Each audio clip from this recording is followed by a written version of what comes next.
및 부의장의 대전환기 한국 경제의 진단과 중점 과제에 대한 보고가 있겠습니다.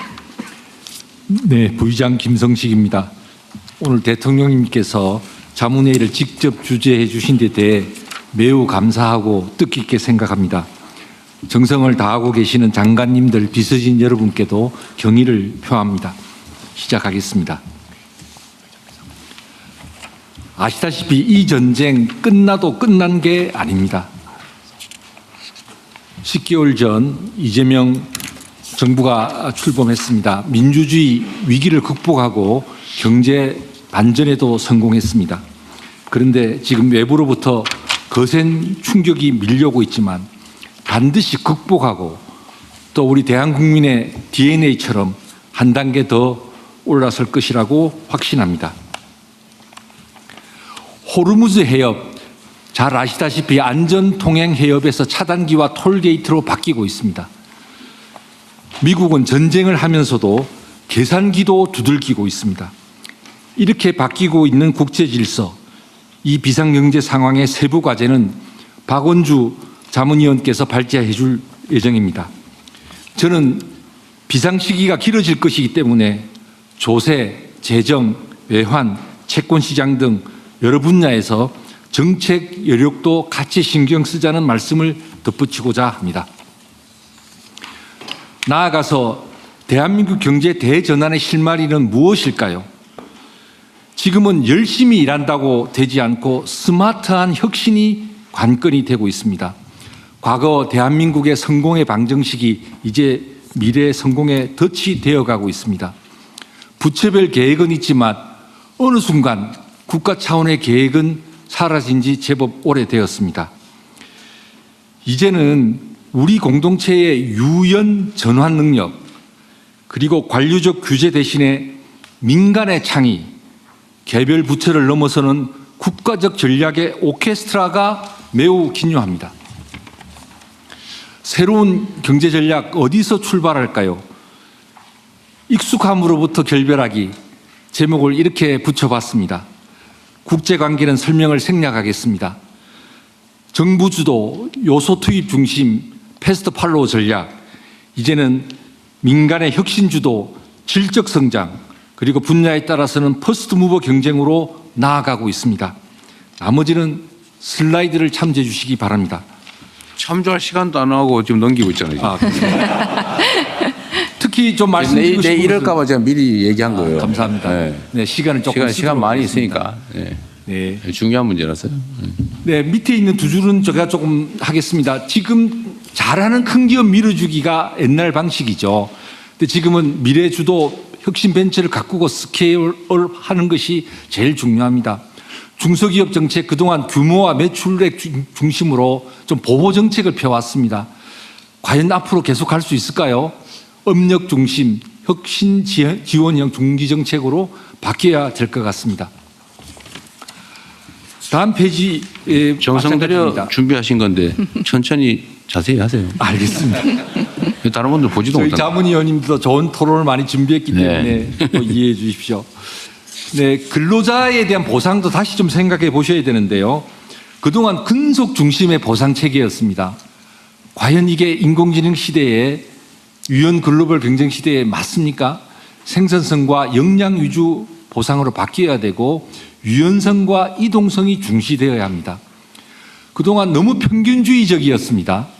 최첨단 인력 필요한데 파격 보상하지 않으니 안 오고 있고 해외로 다 가고 있습니다. 기본사의 두터운 안전망을 국민들에게 보장해 주면서 최첨단 인력에 대해서는 파격 보장이 되었으면 좋겠습니다. AI 3강을 말하고 있습니다. 그런데 우리는 언제까지 공공데이터 폐쇄형 분산형으로 갈 것입니까? 공공 클라우드 빌드업 해야 되고 R&D 정보 시스템 통합해내야 합니다. 예산도 저는 전략 지향 성과 평가형 예산으로 이제 나아가야 된다고 봅니다. 지금도 그 지평률 중심의 정량 평가는 다 하고 있습니다.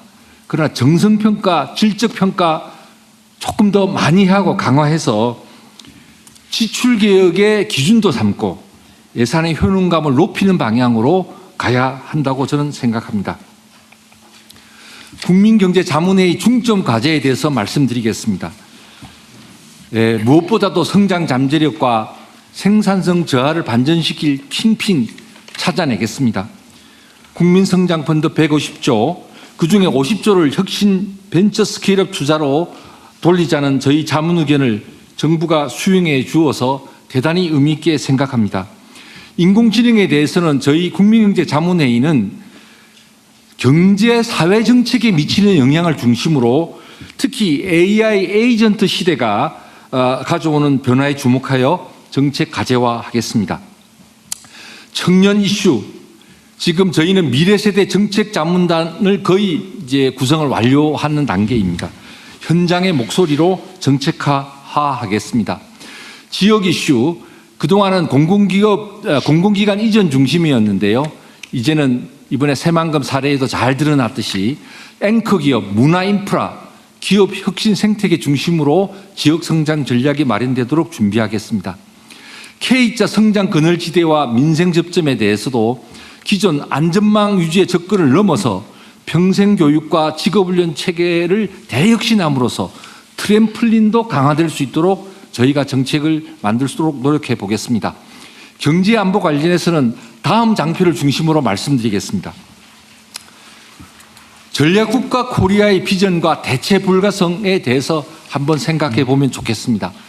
3월 25일 날 저희 국민경제자문회의가 공개 포럼을 주최했는데요. 거기서 나온 논의들입니다. 전략국가 코리아, 다른 것이 아니라 규칙이 무너지는 분절적 국제 질서 속에서 국가 차원의 대체 불가성을 확보해서 상대가 쉽게 배제하거나 압박하기 어려운 전략적 위치에 서자는 것입니다. 기존의 중견국론, 선진국론과는 접근이 다릅니다. 경제안보, 이제 경제적 효율성과 수익성뿐만 아니라 공급망과 안보를 함께 고려해야 합니다. 산업정책, 경쟁 우위에서 한 걸음 더 나아가 이제 대체 불가성 한번 고민해 봐야 하지 않겠습니까? 참고표를 보시면 제가 각 부처가 올 업무 계획에서 제시한 여러 전략 분야를 그대로 옮겨왔습니다. 경쟁력과 관련해서는 하나하나 다 의미가 있습니다. 그러나 대체 불가성을 생각한다면 보다 집중성이 필요하지 않겠습니까? 모든 것이 전략적이면 어느 것도 전략적일 수 없습니다. 정리하자면 단기 부양책을 넘어서 생산성 향상, 인적 자원 투자, 낡은 제도의 과감한 혁신을 통해 성장다운 성장 해내야 합니다. 포용 또한 그간 목소리 크고 조직이 강한 집단 위주가 아니라 목소리가 작거나 아예 목소리조차 내지 못하는 약자들, 그리고 지금 일자리 절벽 앞에 서 있는 미래 세대에게 역량을 집중해서 진정한 사회적 연대를 실현하면 좋겠습니다. 97년 외환위기가 급성질환이었다면 지금은 만성질환입니다. 그래서 위험을 회피하려 하고 실행이 쉽지가 않습니다. 저는 이 비상경제 상황에서 응급 대응뿐만 아니라 미래로 가는 국민적 의지 결집이 필요한 이유라고 생각합니다. 국민경제자문회의도 최선을 다하겠습니다. 앞으로 대통령님께서도 직접 과제도 내어주시고 피드백도 해주신다면 저희가 더욱더 정성껏 일할 수 있을 것이라고 생각합니다. 감사합니다. 이후 내용은 시간 관계상 자료로 발언하겠습니다. 고맙습니다. 네. 충분한 말씀 하셨을지 모르겠습니다. 네, 이어서 주제 발표 및 토론 진행하겠습니다. 오늘 토론 주제는 중동발 비상 경제 상황과 위기 극복 전략. 두 번째는 한국 경제, 사회의 구조 전환과 지속 성장 전략. 이렇게 두 가지입니다. 첫 번째 주제로 중동발 비상 경제 상황과 위기 극복 전략에 대해 박원주 국민경제자문회의 성장경제분과장의 발표가 있겠습니다. 예, 안녕하십니까. 전략경제협력분과 박원주입니다. 어제 아침에 트럼프 대통령이 이란과의 2주 휴전을 발표했습니다. 안타깝게도 종전은 아니고 또 에너지 공급이 즉각 정상화되지도 않았습니다. 그리고 오늘 아침에는 이스라엘의 레바논 공격을 빌미로 해서 호르무즈 해협이 다시 닫히는 일도 있었습니다. 위기가 심각하다고 판단이 됩니다. 오늘 발제에서는 이번 위기를 진단하고 또 자문회의에서 그동안 토론을 통해서 발굴한 대안을 설명드리도록 하겠습니다. 두 가지 위기가 동시에 진행되고 있습니다. 우선은 에너지 공급망 위기입니다. 이번 위기는 과거와 다릅니다. 밸브를 잠근 게 아니라 파이프를 끊고 공장을 태웠습니다. 국제에너지기구에서는 9개 나라 40개 이상의 에너지 자산이 손상됐다고, 심각하게 손상됐다고 말하고 있습니다. 오른쪽에 보시는 것은 산업 경쟁력의 위기입니다. 이번 에너지 위기가 촉발제가 되기는 했습니다만 철강, 석유화학, 시멘트 등 우리 주력 산업이 위기를 맞고 있고 물류비가 폭등하고 투자 동결 등 여러 가지 경제적 부작용이 뒤를 잇고 있는 상황입니다. 위기의 원인을 진단해 보도록 하겠습니다. 1, 2차 석유 파동 리비아 사태 때는 인프라가 살아있었습니다. 협상이 타결되면 다시 밸브가 열리고 공급은 회복이 됐습니다. 이번은 전혀 다릅니다. 인프라 자체가 파괴됐습니다. 또 휴전이 발표됐다고 하지만 앞으로의 어떻게 진행이 될지에 대해서도 낙관하기가 어렵습니다. 우선 인프라 복구에 여러 해가 걸릴 것으로 예상이 되고 있습니다. 두 번째로 오늘도 문제가 되고 있습니다만 이란은 호르무즈에서 통행로를 걷겠다고 고집을 부리고 있습니다. 마지막으로 핵 문제, 우라늄 문제가 여전히 해결되지 않고 있고 이스라엘은 계속해서 독자의 행동을 할 유인을 가지고 있습니다. 그리고 아랫면에서 보시는 것처럼 에너지 위기만이 아니라 질소 비료라든가 알루미늄 등 식량 위기와 산업 원자재 공급망 위로까지 번지고 있는 것이 현실입니다. 산업 쪽에서 어떤 일이 벌어지는지 조금 말씀을 드리고 싶습니다. 이번 사태의 전반적인 배경은 근본적으로 미국 우선주의와 패권주의, 그 폐해가 누적된 데서 시작이 된 것으로 보입니다. 동시에 벌어진 일이 WTO가 무력화된 것이고 또 하나는 이번에 우리가 목도하고 있는 에너지 시장의 불안입니다. 앞서 보신 에너지 위기는 원가 급등을 통해서 제조업의 경쟁력을 직격했습니다만 글로벌 현장에서는 여러 나라들이 첨단 산업을 선점하기 위해서 벌써 몇 해 전부터 경합을 지속하고 있습니다. 미국의 경우에는 IRA나 칩스 액트로 첨단 산업에 4천억 달러 이상을 지원하고 있습니다. 일본은 TSMC 팹에 4,760억 엔을 지원해서 불과 28개월 만에 완공에 이뤘습니다. 반면 우리나라 같은 경우에는 용인 클러스터의 계획을 발표하고 6년이 지나서 겨우 착공을 했습니다. 우리 반도체의 점유율이 지금은 30%대를 점하고 있습니다만 32년에는 9%까지 떨어질 거라는 우려가 있습니다. WTO 규범이 사실상 해체되는 정도로 약화된 상태에서 다른 나라들이 이미 룰을 어기고 있는데 우리는 사실은 모범생의 역할을 하고 있습니다. 이렇게 열린 공간을 지금 활용할 필요가 있다고 생각합니다. 2주 휴전 기간이 골든타임이라고 생각합니다. 이 기간 동안 에너지 물량을 최대한 확보해야 됩니다. 호르무즈가 지금 열리지 않고 있습니다만 열리는 즉시 유조선을 투입해야 됩니다. 러시아나 이란산 원유와 LNG를 긴급하게 확보를 해야 되고 납사는 중국과 러시아 등으로부터 최대한 들여와야 합니다. 두 번째는 원전의 활용입니다. 정비 일정을 조정해서 올겨울에는 원전을 최대한 가동해야 할 것이고 설계 수명이 종료된 원전에 대해서도 한시적으로 계속 운전을 할 수 있는 근거를 마련해 두어야 합니다. 석유류 최고가격제 같은 경우에는 위기 초기에 국민들이 놀라지 않고 민생을 영위할 수 있도록 시장을 안정화시키는 데 결정적으로 기여를 했습니다. 하지만 이 위기가 장기화될 것으로 예상이 되고 있는 만큼 지금부터는 단계적으로 철회를 할 필요가 있다고 생각합니다. 취약계층에 대해서는 에너지 복지를 통해서 지원하는 것이 가장 바람직할 것으로 생각됩니다. 세 번째는 기업에 대한 긴급 지원입니다. 이번에 준비되는 추가 경정 예산 26조 2천억 원을 에너지, 민생, 그리고 중소기업의 유동성에 우선 집행해야 됩니다. 그리고 수출기업들이 많은 어려움을 겪고 있는 물류 문제를 해결하기 위한 물류비 지원, 그리고 전기요금의 합리적 조정도 필요합니다.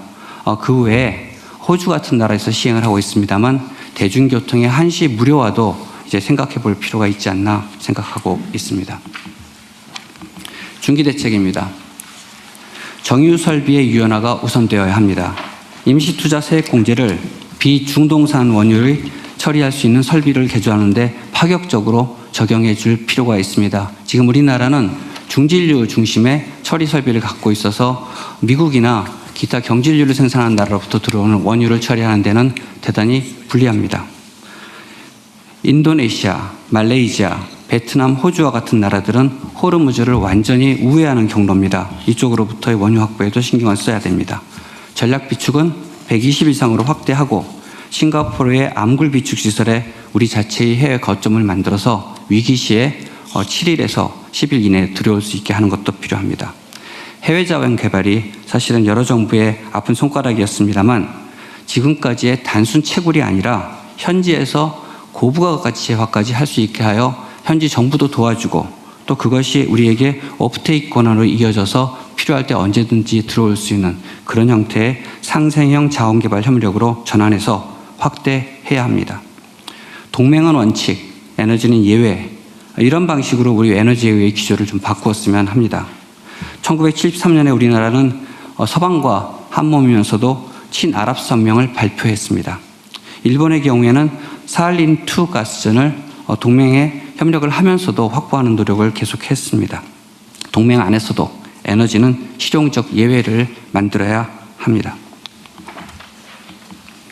중장기 대책입니다. 우선 구체적이고 신뢰성 있는 전력 인프라 로드맵을 조속히 제시해야 됩니다. 산업정책에서는 임시투자세액공제를 확대하고 규제를 유예하고 보조금 감세 등 가능한 모든 수단을 집중 투입해서 전력과 물, 도로, 항만 등 인프라를 확충하고 또 AI 반도체나 배터리와 같은 전략 기술을 선점해야 합니다. 그리고 소재 부품 장비의 제조 생태계를 고도화할 필요도 있습니다. 또한 규제와 같은 정부 정책을 보다 투명하고 예측 가능하게 해야 됩니다. 마지막으로 통합 컨트롤 타워에 대해서 말씀드리도록 하겠습니다. 사실상 화석연료와 전기가 나뉘어 있습니다. 우리나라에서 이러한 행정 구조로는 이번과 같은 위기를 대응하는 데 어려움이 좀 있을 것으로 우려가 됩니다. 이번 문제를 해결하기 위해서는 두 부처만 필요한 것이 아니라 재경부, 외교부, 금융위 등 수없이 많은 부처의 실행이 실시간에 맞물려서 돌아가야 됩니다. 그래서 대통령실 중심의 컨트롤 타워가 조속하게 작동해야 된다라고 생각하고 있습니다. 일본의 수출 규제가 소부장 육성의 모멘텀이 됐습니다. 요소수 대란이 공급망 다변화의 출발점이 됐습니다. 이번 사태를 계기로 에너지 공급망을 재편하고 공세적인 산업정책을 할 수 있는 전환점을 만들어야 된다고 권해드립니다. 전체 건의사항을 이 표로 정리를 했습니다. 오늘 아침에 확인해 보니까 이 중에서 단기 대책의 경우에는 상당 부분을 이미 정부가 시행을 하고 있는 상태라고 생각됩니다. 정부가 발빠르게 움직여준 것에 대해서 감사드리고 중기 이후의 대책에 대해서도 이번 위원회의 건의를 진지하게 검토해 주실 것을 부탁드립니다. 감사합니다. 네, 발표 감사합니다. 두 번째 주제로 한국 경제, 사회의 구조 전환과 지속성장 전략에 대해 류군관 국민경제자문회의 전략경제협력분과장 발표가 있겠습니다. 예, 존경하는 대통령님 그리고 참석해 주신 여러분, 지금 우리 사회는 전환점에 서 있습니다. 성장경제팀을 대신해서 발표하는 제 발표가 짧지만 한국경제 전환에 작은 계기가 되기를 기대하면서 감히 말씀드리겠습니다. 지난 60년 우리 경제의 전반기는 고도 성장이었습니다. 그렇지만 아쉽게도 후반기는 일방적인 추락의 과정이었습니다. 지금 이 흐름을 반전시키지 못하면 앞으로의 30년은 잃어버릴 30년이 될 게 분명합니다. AI는 경제의 틀 자체를 바꾸는 구조적 충격입니다. 이 그래프에서 보시다시피 저숙련 노동자는 피지컬 AI가 대체할 때까지 한시적으로 수요가 있습니다. 중숙련 구간, 특히 대졸자가 많은 한국에서는 치명적입니다. AI가 훨씬 더 잘합니다. 대신에 최고급 인력은 AI와 대체 관계가 아니라 보완 관계입니다. 생산성이 10배, 20배 올라갑니다. 결과적으로 J자 모양이 생기는데 이로 인한 양극화 심각할 거라고 생각하고 있습니다. AI는 중간지대를 광역적으로 지우는데 우리 교육은 여전히 중간만을 만들고 있습니다. 그 결과 노동시장에서 교육과 노동력 공급 간의 불일치가 심각하게 발생하고 있습니다. 이제는 교육을 바꾸고 청년과 낙오자를 보호해야 합니다. 차례로 말씀드리도록 하겠습니다. 우리 교육, 그때는 맞았습니다. 지금은 틀립니다. 같은 잣대로 재고 평균 점수만 높이는 방식으로는 더 이상 경쟁력을 키울 수 없습니다. 획일적 평가가 아니라 각자의 강점을 키워야 합니다. 과감하게 선택과 집중으로 전환해야 합니다. 선택과 집중은 소수 엘리트만을 위한 정책이 아닙니다. 더 많은 사람에게 더 폭넓은 기회를 제공하는 방식입니다. AI 충격은 청년에게 가장 먼저 오고 가장 크게 닥칩니다. 기업은 경력을 원하지만 청년은 정작 경력을 쌓을 기회조차 없습니다. 최근 통계를 보면 20, 30대 청년층에서 그냥 쉬었다고 답한 인구가 무려 70만 명을 넘었습니다. 그냥 쉰 인구입니다.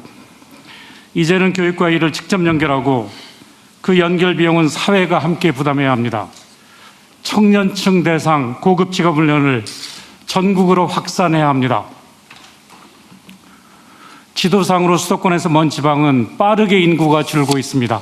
일종의 거리에 따른 난방 한계선이 존재한다고 봅니다. 대전발 0시 50분 기차는 서울로만 갑니다. 비 내리는 호남선은 점점 한산해집니다. 돌아와요 부산항에는 이제 노래 가사로만 남았습니다. 모든 기회가 수도권에 집중되어 있기 때문입니다. 소멸 위기에 놓인 지방을 살리려면 소멸을 막을 수준의 대규모 종합 투자가 필요하다고 생각합니다. 국가가 일자리를 지켜줄 능력은 없습니다. 보호할 것은 일자리가 아니라 사람입니다. 이때 보호는 넓게 나누는 게 아니라 필요한 곳에 집중하는 것입니다. 국가 재정은 자산도 없고 소득도 없는, 속칭 집도 잘도 없는 사람들한테 집중해야 합니다. 금융의 방향을 바꿔야 합니다. 부동산이 아니라 생산과 혁신으로, 그리고 청년과 지방으로 돈이 흐르게 해야 합니다. 젊을 때 열심히 일해서 자산을 축적하고 은퇴 후에 이것을 까먹는 게 자연스러운 생애 주기입니다.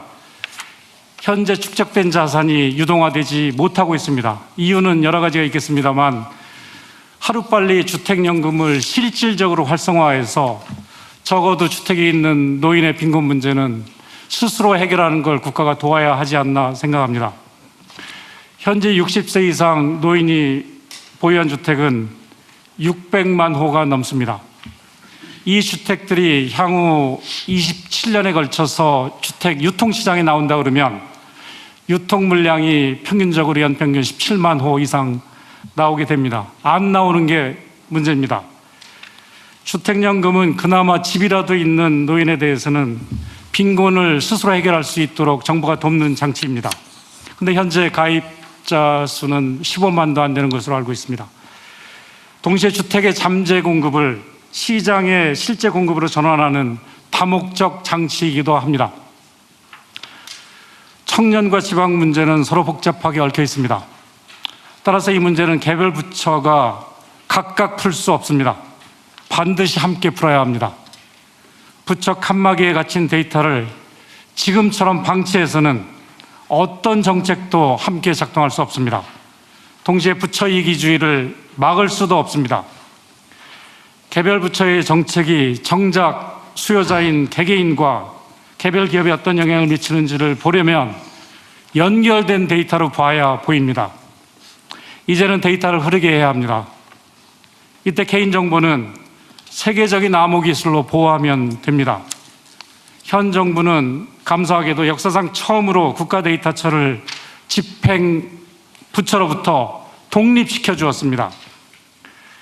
이제 남은 것은 데이터 연구와 조정 권한의 귀속입니다. 데이터 통할 권한, 여러 부처가 주장하는 걸로 알고 있습니다. 당연히 국가데이터처에 부여해야 된다고 생각합니다. 집행과 측정은 분리되어야 되기 때문입니다.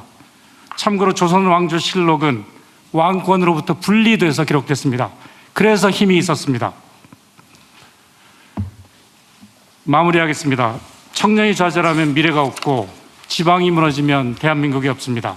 이 문제는 더 이상 미룰 수 없습니다. 지금 행동으로 옮겨야 된다고 생각합니다. 예, 감사합니다. 발표 감사합니다.